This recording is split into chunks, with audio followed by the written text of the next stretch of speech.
Ladies and gentlemen, good day and welcome to Q3 FY2024 earnings conference call of South Indian Bank, hosted by ICICI Securities. As a reminder, all participant lines will be in the listen-only mode, and there will be an opportunity for you to ask questions after the presentation concludes. Should you need assistance during the conference call, please signal an operator by pressing star, then 0 on your touchtone phone.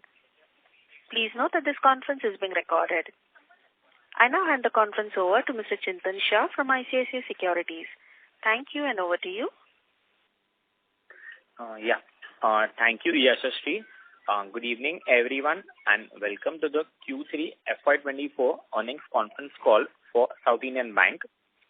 We have with us from the management, Mr. P.R. Seshadri, Managing Director and CEO, along with other senior executives from the management team. So without further delay, I would now like to hand over the floor to the MD, sir. Thank you, and over to you, sir. Thank you very much, Chintan. Good evening to all of you, and thank you for joining us for the South Indian Bank Limited Quarter 3 FY24 earnings conference call. I'm here together with my colleagues, Mr. Thomas Joseph, Mr. Anto George, Mr. Sanchay Sinha, Ms. Chitra, and others. Let me start with the key highlights of the financial performance for the quarter ended December 2023. Total business grew by 10% to reach 1,76,641 crores. Total deposits grew by 9% to hit 99,155 crores, just a touch short of 100,000 crores. Gross advances grew by 11% to hit 77,686 crores. Net profit for the quarter grew by 196% year-on-year to hit 305 crores. CASA amount increased by 3% year-on-year to 31,529 crores. Net interest margin for the quarter stood at 3.19%. Provision coverage ratio, excluding write-off, improved by 688 basis points year-on-year to reach 67.08%. And PCR, including technical write-off, improved to a touch under 78%. Gross NPA reduced by 74% basis points from 5.48% to 4.74% on a year-on-year basis. Net NPA reduced by 65 basis points from 2.26% to 1.61%. Improvement on ROA to 1.07. So this quarter, return on assets came in at 1.07%. And given the structure of our balance sheet, that resulted in a return on equity of 16.38% against 6.42 for the same quarter in the prior year. Recovery and upgradation in NPA accounts stood at 377 crores. CRAR at the end of the quarter stood at 15.6%, of which Tier 1 stands at 13.37%. We continue to grow our gold loan business. It now stands at approximately 15,369 crores. Personal loan, another segment where we are a late entrant and we have a small book, but the book continues to grow. We launched our pre-approved personal loan business in December 2021. As of December 2023, our book stood at approximately 2,186 crores. Credit card is another area of some growth. This was launched in 2022. As at December 2023, we had issued 3,77,134 credit cards with monthly average spends of approximately 22,780 rupees per card. The total book as on December 2023 was 1,427 crores. On the liability side, core deposits grew 7% to 95,088 crores. NRI deposits continued to grow and now stand at 29,236 crores.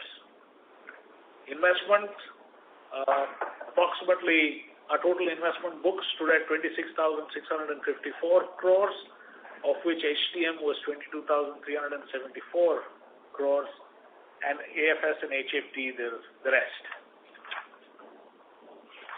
Fresh slippages for the quarter was 267 crores, which is amongst the lowest numbers that we've had in recent times. And it is in line with the guidance that my predecessor had given you. The overall restructured book stands at 894 crores, and the bank holds standard asset provisions, including standard restructured and FITL loans of the extent of 451 crores. Net interest income for the quarter was 819 crores. Core fee income increased 19% year-on-year to 178 crores. Treasury profit for the quarter was 113 crores. You would have seen from the investor presentation that has already been uploaded that a significant portion of our growth continues to come from the corporate side. On the asset book, corporates now constitute approximately 39%. And we also have included a section that talks about the steps that we're going to take going forward to rebalance our balance sheet, improve our efficiencies, and also improve operating results for the institution. So we continue to maintain momentum in disbursements and collections. Our strategy has not fundamentally changed. We continue to focus on elements that my predecessor had focused upon with nuanced changes as to how those need to be implemented as we go forward.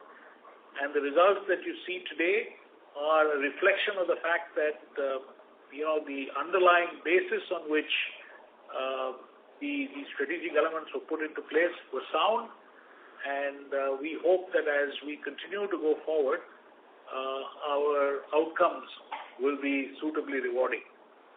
With that, let me turn you back over to Chintan. Should we begin with the question and answer session, sir? Yes, please. Ladies and gentlemen, we will now begin the question and answer session. Anyone who wishes to ask a question may press star and 1 on their touchtone telephone.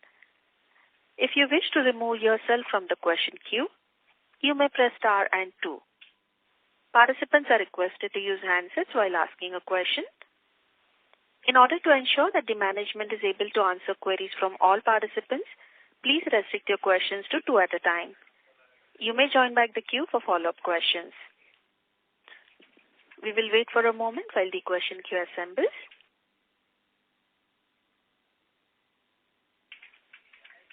We have our first question from the line of Rakesh Kumar. Please go ahead.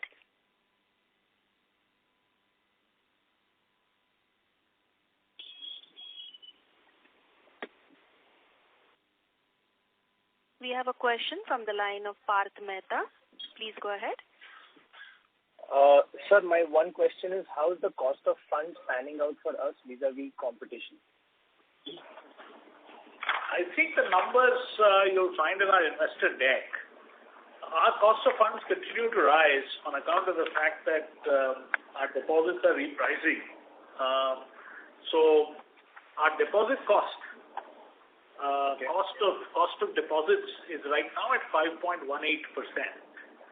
And I think that compares favorably with some of our competitors who are Kerala-based. So we continue to be well placed on this front. But as our deposits mature and as they get repriced upwards, we do have continuing cost of fund increases, as can be seen in this chart on page 16 of our investor deck, actually. Okay. So, is there any cap that we are looking at, or it will be a moving phenomenon as we go ahead? So you were asking me, about our peer banks and how our cost of funding yes. to them. You can see that on the Federal Bank investor deck, if you so desire, and compare the numbers yourself, and you'll find that we compare favorably. Favorably, okay. And the way ahead for us? It will get better. It will keep on rising from here on. As expectation is that it will continue to rise from now on. Yeah. Okay. That's it. I'll join the queue. Thank you. Thank you. We have our next question from the line of Rakesh Kumar from B&K Securities. Please go ahead.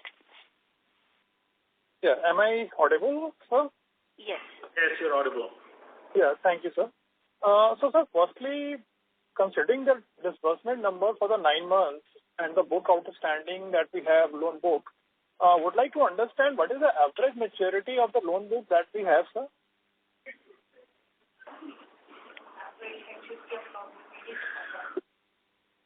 We've not computed that as such. So our loan book consists of multiple parts. There is a corporate loan book, which is the largest chunk of our balance sheet, as you can see. Then there's gold loans. Gold loans are on average 6 months maturity. Then there is home loans and mortgage loans and stuff of that nature, which is a smaller chunk. And then there's MSME, which is, between overdraft and term, which have, reasonably long maturities. The area where we have very significant repayment and then disbursal again is on the corporate side, and we've not computed the average maturities at this juncture. We can make that available to you.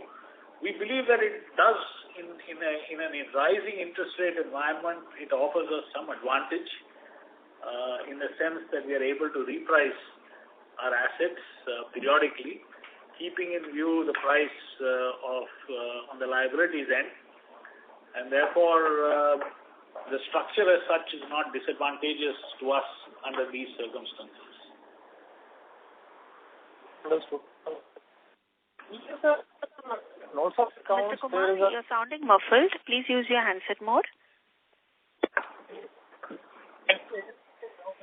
No, we can't hear you.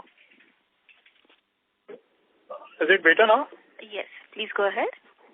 So, sir, another question was this pertaining to the notes of accounts. There is a mention of provision for around 3.1 billion, around 300 crore for security receipts. So, if you can elaborate on that, what is the change that we have found in the RBI guideline pertaining to the security receipts? I think you are referring to an event that took place in the Q3 of the prior year, wherein certain provisions were made to the assets that were held by us in the form of security receipts, and they were written down to the extent of that amount. And this is not an event that has taken place in this quarter. This is an event that happened a year ago. The consequence of that was the fact that profits for that particular quarter were depressed.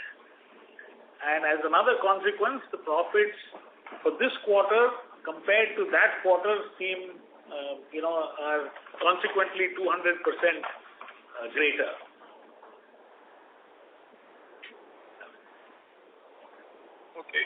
Okay, sir. Okay. And sir, this fraud account, there's a provision for the fraud in one branch. So what was that related to? That is related to an event that has taken place in one of our branches, a consequence of which is that we suspect that there could be an impact to the extent of 28.6 crores or thereabouts, and that has been fully provided.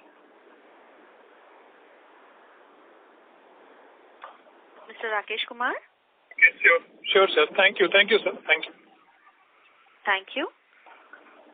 We have our next question from the line of Saransh Sethi from Summer Wealth Managers.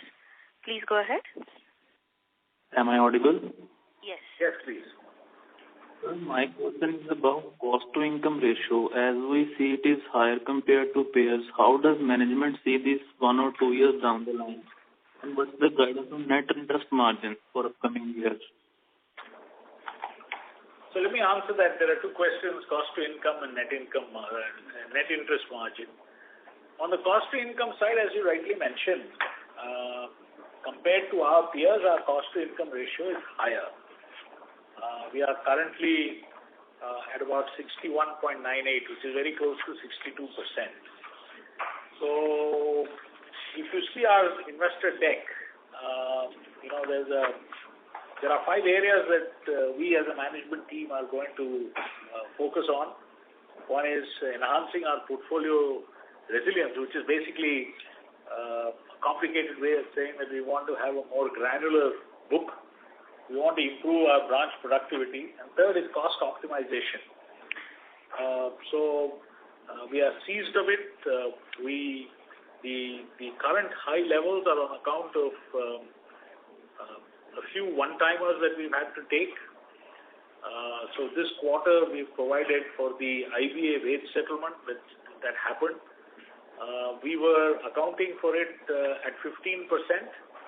And in this quarter, we've had to make a difference between the 15% and 17%, which is the final settlement amount. And we estimate that is approximately 24 crores of incremental provisions were taken. So to that extent, our expenses are overstated from the normal. But having said that, our base expense ratios, even without this one-timer, is higher than our peers, and as a management team, we are looking at methods of addressing that and attacking that as we go forward. And with respect to net interest margins, our net interest margin for the quarter came in at about 3.19%, which is sequentially lower than the prior quarter. And that is on account of basis risk playing out in the sense that our liabilities are now repricing faster than our assets, and as a consequence, squeezing our margins. To address this, there is no short-term method of addressing this very, very quickly. The only way to do that is to change the structure of our balance sheet from an assets perspective, and that we have walked you through in this strategy parts of the deck that we put out. The other thing that I want to bring to your attention is what I just mentioned. Our assets are of shorter duration. The lower yield assets which are put out to very high quality corporates are of very short duration, and the hope is that as interest rates rise, we'll be able to transfer some of that to our customers and consequently keep the NIM at reasonable levels. So I trust that answers your question. Is there any guidance on this for upcoming years? Sorry, sir, could you repeat that question? Sir, any guidance on NIMs for upcoming years? I hesitate to give you a guidance because we are in the process of putting together a long-term strategic plan for our institution at this point in time. All I will say is that we want to restructure our balance sheet and have higher yielding assets, larger proportion of them on the book. So from a directional standpoint, we will be working towards taking NIMs up as we go forward. We are hoping that all our analysis and work can be done reasonably quickly, and we can come back to you with a guidance reasonably quickly. Thank you, sir. That's all from my side. Thank you. We have a next question from the line of Prabal from Ambit. Please go ahead. Mr. Prabal? Hello, am I audible? Yes, please go ahead. If you can speak a bit louder, please. Just give me a second. Is this better now? Can you use your handset mode? Yes, I have. Is this better now? Yes, please go ahead. Okay. Hi, sir. Congratulations. So my first question is just an extension of the previous participant question. How do you get in branch productivity and cost optimization? If you can explain your strategies there. So on the branch productivity, we've done a few things. We've started, branches do two things, Prabhu. One is they provide service. So customers come in, they have a query, they need something, they provide that service. The second is they sell products. So we are doing we've started, we've done a whole bunch of analytical work to figure out on average different products when they are sold to a customer, what the revenue stream is in the future. And we have discounted that back to arrive at an expected value per product. And we've started measuring, and this is something we call sales value added, and at the branch level, we've started measuring what is the value addition that is happening at the branch. So all our products that we sell out of the branch, we have this metric. So at any given point in time, we are in a position to tell how much sales has actually happened and value addition has actually happened. So that measurement metric has now been rolled out, and we are using that to also provide some form of rewards to our people at the branch. So we hope that this will make for two or three things. It will make for comparison between one branch and the other, because in the past, branches sell various products. We are an old generation private sector bank. The branches sell not only liabilities, they also sell assets. They also sell funded, non-funded products, all kinds of products they do. And comparing one branch with the other became very difficult because you had to compare them on many axes. With this, you can compare them with one number. And given that we've also started a mechanism by which our people can be rewarded on their performance, we think that will change, bring out, some amount of increased productivity at the branch level. The other thing that we've done is that we are working on our processes and our systems. So we had implemented two loan origination systems, one for our retail businesses and one for our wholesale business, not the wholesale, but the MSME business. These are generic system installations which enabled us to book any type of customer for both the retail and the MSME business. We are fine-tuning these so that these become frictionless, and you're in a position to actually do these loans quickly.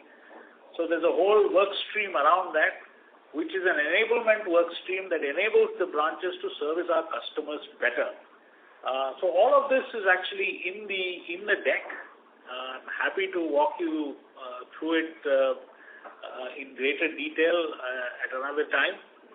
But in the interest, given the fact that we have a large number of people on this call, I'm afraid I'll have to end this, at this point. But if there are other questions, I'll be able to give more clarity. Yes. Thank you for this. Next question will be, so the MSME book has been sort of flat in last 3 quarters. So what is happening here, and how do we ramp up the book from here on? Okay, the MSME book has been flat. In fact, it has declined marginally. It is an area of, focus for us. Again, it has two elements to it. One is we have to get our sales engines firing, and we also have to get our processes and the technology arm associated with the processes working again. The good news is the new originations in quarter 3 were the highest that we've had in recent times. Some of the reduction in balances that you notice are because of utilizations coming down in our overdraft account. But having said that, it's still not robust enough for growth to come. So this is an area of great focus. We are working with our teams We are trying to enhance the number of people in this business, and at the same time, we are trying to change the process so that product, process, all of that to make it more appealing in the marketplace. So this is something of a long haul. We need to work on it so that we get appropriate results as we go forward. Okay. And just last question.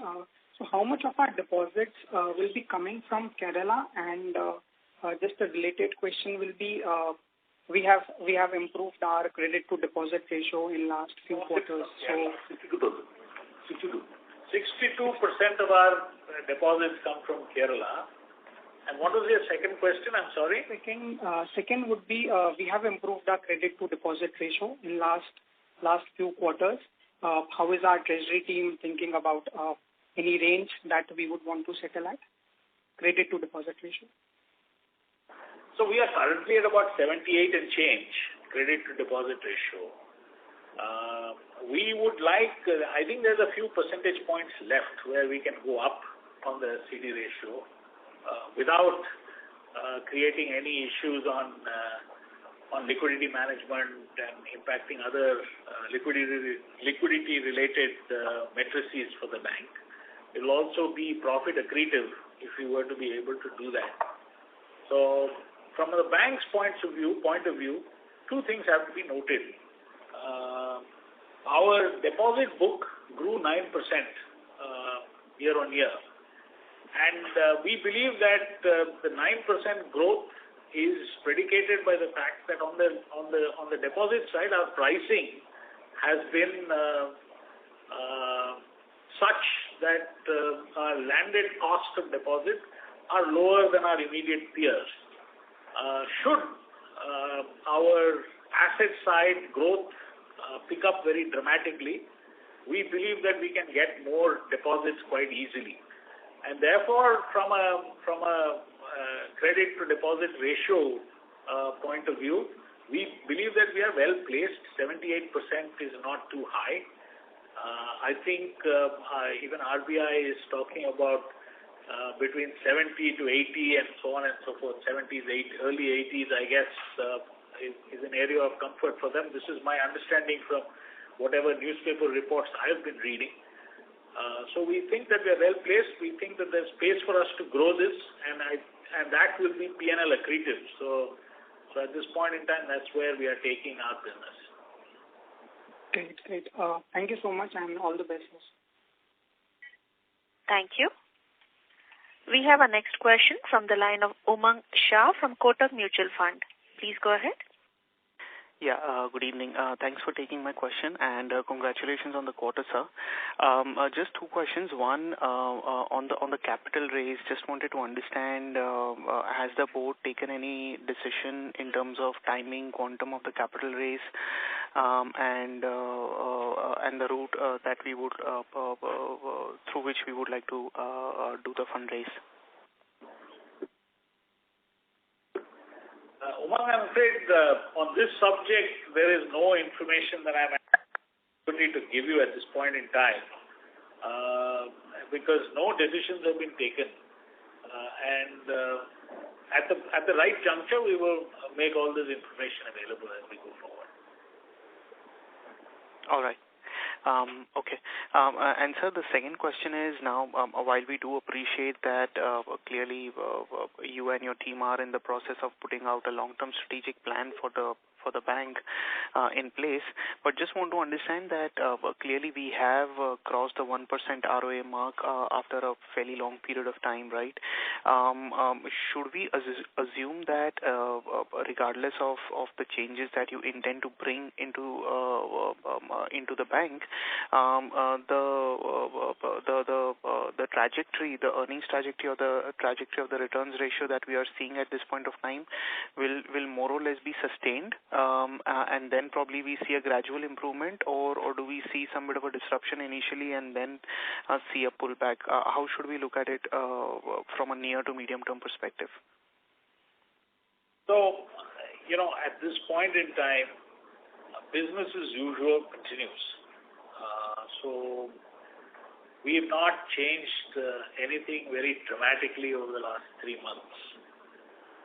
the areas of focus that my predecessor had put in place continue to remain our areas of focus. There are some nuanced changes that are highlighted in the 5 or 6 pages that we put out in the investor deck. And the aim of these changes is to ensure that we make change incrementally and we deliver these changes over a period of time without impacting the near-term P&L of the institution. If anything, over a period of time, the P&L should grow. At least that's our wish and desire. There is nothing that we are doing at this juncture that should have a negative impact on the immediate P&L of the company. And that's quite clear if you were to go through these 5 or 6 pages that we have in the form of an investor presentation. Fortunately, I think there are no numbers on these pages, but I'd urge you to take a look at it, and when we have more time, I can walk you through it in greater detail. Sure. No, I think that's quite helpful. I mean, I've already been through the presentation, so clearly that's helpful, and we would be waiting for your detailed strategic plan. Just one last data point which I wanted a little more clarity upon. In our presentation, this time around we have put out a risk weight density, RWA density, which is at about 44%. Just wanted to understand that within our corporate book, would it be possible for you to share details as to what proportion of the book will be to, let's say, A-rated and above NBFCs per se? 95% of NBFCs are at above. 95%. I think we've given details on the structure of our total balance sheet, where 96% of our corporate exposure is to A and above entities, 55% is to AAA and above. NBFCs as a subset, we deal largely with high-rated NBFCs. So I would think that, 19 out of 20, 95%, in other words, plus would be A-rated and above. The exact number we can come back to you. I mean, I don't want to, but it is in that ballpark. Would that answer your question? Yeah, sure. So just one more data point. So out of the total corporate loan book, how much would be NBFC lending?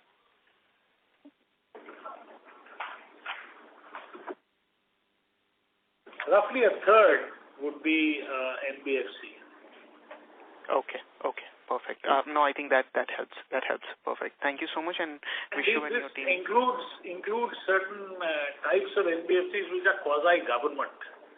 These are not private NBFCs. These are quasi-government, including one which is quasi-owned by the central bank. Oh, okay. So, all right. Okay, no problem. I think that gives a good flavor. Perfect. Thank you so much, sir, and wish you good luck. Thank you. Thank you. We have our next question from the line of Jay Mundra from ICICI Securities. Please go ahead. Yeah, hi sir. Good evening, and thanks for the opportunity, and congratulations on good quarter. Sir, first question is, thanks for adding the strategic, those 5-6 slides, that the key focus area. Within that, sir, if I see, of course, you have earlier also indicated that you want to granularize the book more, and maybe you would want to debulk the corporate piece. Would that mean, sir, that the overall growth may be impacted as we go ahead, because corporate is still around 40% of the overall loan book, and hence the overall growth may look a bit weaker? Thanks, Jay, for the question. We are trying to do it in such a fashion that growth does not suffer. So we are hoping that we'll continue to press the pedal on corporate till such time as other areas start growing. So in the near term, corporate continues, focus on corporate, high quality corporates continue. High quality corporates with shorter duration exposures continues. At the same time, we work on other businesses so that, we get them up to speed. And as they start ramping up and growing, then we start de-emphasizing on the corporate side. It does two things for us. One is it has a positive impact on net interest margins because almost every other place where you can lend money has higher spreads than AAA rated corporates. That too, shorter duration exposures to them. The second thing that it does is that it changes the tenor profile on our asset side. So it gives us duration on the asset side, which is matched by duration on the liability side. So our strategy, to answer your question in short, our strategy is not to take our eyes off the ball on the corporate side. We'll continue to emphasize that. And as we get growth on other areas, that's when we will see how to restructure our own approach and how to rebalance the portfolio. Up until then, I don't think there'll be any change in the growth rates. Understood. Thanks, sir. And sir, in your branch productivity slide, you have mentioned tooth-to-tail ratio, right? I think it's currently at 75-25, and then you intend to take it to 85-15 over the period. If you can elaborate, sir, what do you mean by that? I mean, is it like, if you can elaborate there. So basically, what we mean is in a bank, there are people who are customer facing and who provide services and sell products to customers. And then there are control functions and others who are back office functions. They don't deal directly with customers. They deal with papers. They deal with computer screens. They provide a valuable function, but they are not customer facing and therefore cannot generate new business for us as an institution. So in our bank at this point in time, our estimation is that customer facing roles are roughly 75. For every 100 people, 75 are in customer facing jobs, maybe in the branch, maybe in other verticals where they are directly dealing with customers, or maybe in a regional office where they deal with the branch and meet customers, everything put together. And over a period, and there are 25 people who are more control, help, process, that type of people. So if we want to have a more productive organization, we need to have more people directly facing customers and offering products and services. So that 75-25, we want to move over a period of time to 85-15, so that the number of arms and legs and bodies that we have that are actually directly producing increases. Does that answer your question, Jay? Yes, sir, it does. Thank you. And secondly, sir, on MSME, right? So clearly that is likely to be the key focus for the bank. And you also mentioned that you intend to, streamline processes, frictionless processes, etc. But is there anything tangible also in terms of, let us say, pre-approved MSME loans, which some of the banks are doing, or some of the banks are actually lowering the ticket size for which an RM is appointed. Are such thing also on the table that, which is more tangible versus the turnaround time and, intangible kind of a thing? So I tell you what we've already done, Jay. Earlier, these loans were being done by a small cadre of people who. So our MSME business is divided into two parts: below 2 crores and above 2 crores. The below 2 crores had about 130, 140 dedicated people who were selling these products. And they were also dedicatedly helping in processing these loan applications. What we have done over the last 3 months is we've moved these 130 people into the branches, and we've told all the branch people that every one of them is responsible for selling these MSME products, not just this 130. We've also trained everybody in the branch on how to use the system. They bear, the basic understanding of MSME requirements, credit, etc., full training has been conducted over the last few months so that they are in a position to actually sell this product. So from 130 people, we now have 948 branches, all of them capable of selling this product. So that activity has already happened. In addition to that, we are now saying that these processes will be simplified and systems will be set in place which enable this to happen. And frankly, any volume business, the process has to be fixed first. It is impossible for you to get volume unless your process and systems are such that they are frictionless and they actually enable things to happen. So two things have happened. Less than 2 crores have gone back into the branch. It is owned by the branch. It is run by the branch. We are hoping that will be a big force multiplier for us. And to help that force multiplier actually deliver properly, systems, process, etc. are being reworked, together with some fine-tuning of product and so on and so forth. So all of that is underway, Jay.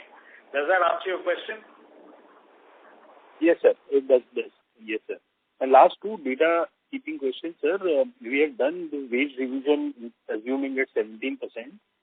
But is there any residual provisions that need to be made for, let's say, pension-related liability? Yes. There could be, because at this juncture it is not entirely clear to us as to how the pension-related aspects of the settlement would pan out. Information is not available. We didn't put that in our deck here. Anyway, if we have missed highlighting that in our deck, my apologies. There could be incremental provisions that could be required depending upon how the IBA settlement deals with retirals. So to that extent, there could be an incremental provision. But we don't think that is going to be very material. I mean, okay. So any ballpark number? I mean, could it be like 100, 200 or even? No. Had we known, we'd have made the provision. No, Jay. I mean, we have no knowledge. So whatever is information that is available today, where a liability could be crystallized, that has already been taken to the P&L. Where information is not available, it is impossible for us to take that into our P&L. Right. And the last thing is that the CET1 that we report, does that include the 9 months profit, or that is without including the 9 months profit? It is excludes the 9 months profit. So, thank you, sir, and all the very best for the community. Thank you. Thank you very much. Thank you. Before we take the next question, would like to remind participants to press star and 1 to ask a question. We'll take a next question from the line of Tejas Shah from Laser Securities. Please go ahead. Hi. So this time our treasury income, if you look at the segment-wise, is around some 98 crores, if I'm not wrong. And earlier it used to be in a loss of 13 crore. Last year it was some 158 crore loss. So are we going to sustain this profits on the treasury side?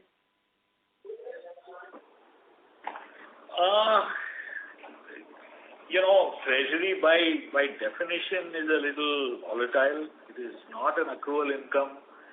It depends upon market factors. The trends are reasonably positive. I mean, 10-year GSEC had been dropping. It had come all the way to 7.15%. It has ticked back up now. But if those same trends remain, then I think all the banks, not just us, will have a reasonably good year going forward. This treasury income, we were helped by a variety of factors. Whether those factors will continue to play out in the times to come, we don't know. But we are well prepared. And on the fixed income side, on the rate side, I think we are in a reasonably good position. If the rates move in a positive manner, I think a very substantial quantum of income can be had. Okay. And can you throw some light on the higher expenditures towards staff and other things? Because your other expenditures have also gone up, and even I think your employees' expenditure has also gone up. So if you can, then is that going to sustain, or it will still show a little higher stress on this? So our employee costs have gone up on account of a one-timer hit, which is basically the IBA settlement, wage settlement. We had been provisioning for it at 15%. It has come in at 17%. So for a period of 14 or 15 months, we've had to make good the 2%. And for that, we have taken a 1% one-time hit of 24 crores. So to that extent, our employee cost is overstated. If this 17% was not the wage settlement and it was 15%, our employee cost would have been less by 24 crores. We have two areas where our expenses have risen and materially risen. One is employee cost, as you rightly pointed out, and the other is on expenses associated with our credit cards business. But on the credit card business, we also have very significant growth in revenue, and we have some significant growth in expenses, which is optically impacting the revenue trend line. So if you were to isolate or remove the credit card expense growth, you will find a more normal growth rate, because the credit card business gives us a very substantial revenue growth as well as an expense growth. If you look at it on a net basis on the revenue line, you will find that the expense growth rate moderates quite considerably. As we go forward, perhaps we can give you further details so that it becomes a little bit clearer for you to understand our expense dynamics. No problem. Thank you. That is from my side. Thank you very much. Thank you. We have a next question from the line of Chintan Shah from ICICI Securities. Please go ahead. Thank you for the opportunity. So first of all, congratulations on great set of numbers and on that 1% ROA mark, and thanks for the strategy update. So there's just 2-3 long-term questions from my side. So one is on the mix. So we are saying that we'll be targeting MSME and retail and shifting our focus from the corporate. So how do we envisage the loan mix could look over the next 2-3 years or so? So how much could be the shift we expect to personal and MSME from the corporate? And so how should that play out on the margins front? Yeah, first is that. So we do have a strategic plan which we've worked out. We haven't disclosed it yet. We are in the process of fine-tuning it. Okay. The aim is to increase our margins. That's the reason why we are doing all of this. So over a period of time, not immediately, our total balance sheet grows. We are hoping it grows in the mid-teens. And we start with the corporate balance sheet remains where it is, which is currently 39-40% of our total outstanding. And over a period of time, it starts shifting downwards. And over a 3 or 4 year period, we hope to bring that down to the early 30s and grow other businesses. It doesn't mean that corporate shrinks. It only shrinks in percentage terms. Right? That 6 or 7% difference is added to the higher yielding books on the MSME side, as well as LAP. We are very, very underrepresented in loan against property, for instance. Our total balance sheet size on LAP is only about 2,000 crores. So some of these areas where we are significantly underrepresented, where there is an opportunity to grow, it gets added there, and we hope that gives us a significant fill up in on spreads. Given the fact that our cost of funding is lower than some of our peers, we are hopeful that the spread or NIM expansion to us will be quite considerable if this strategy were to work out. Sure. So this is helpful. So one thing on this new initiative which we are taking by increasing the branch morale, increasing the sales focus, empowering our employees more. So is there any resilience from the employee side or the employee union, or they are happy to do this? In return, they'll also be getting some additional bonus or something. So how very means the rewards will also be very generous for them to work extra, or how does that work? Yeah. So we are keeping those areas in. I mean, we are trying to ensure that we communicate with all the constituents of the bank actively. So far, our industrial relations have remained healthy, and there is no cause for us to believe that any of the actions that we are taking will that. So as we press forward and as we become more and more focused on these elements, we will continue to work together with the unions and associations to ensure that we maintain the current level of dialogue and discussion and the kind of relationship that we have. Okay. And so one last question from my end.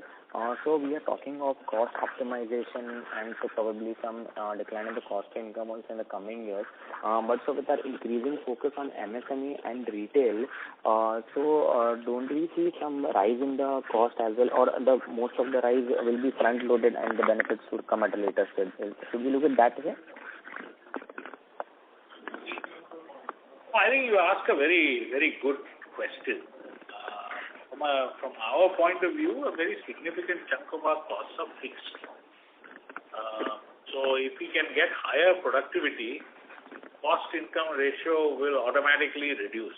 I mean, that's the basis on which we've built this. As we try and create, alternate distribution channels, and as we try and take out, do some of the other things that are there here, there may be expenses associated with them. And we will try and report that separately, and we will try and report to you the core bank expenses separately so that we can distinctly see where it is going.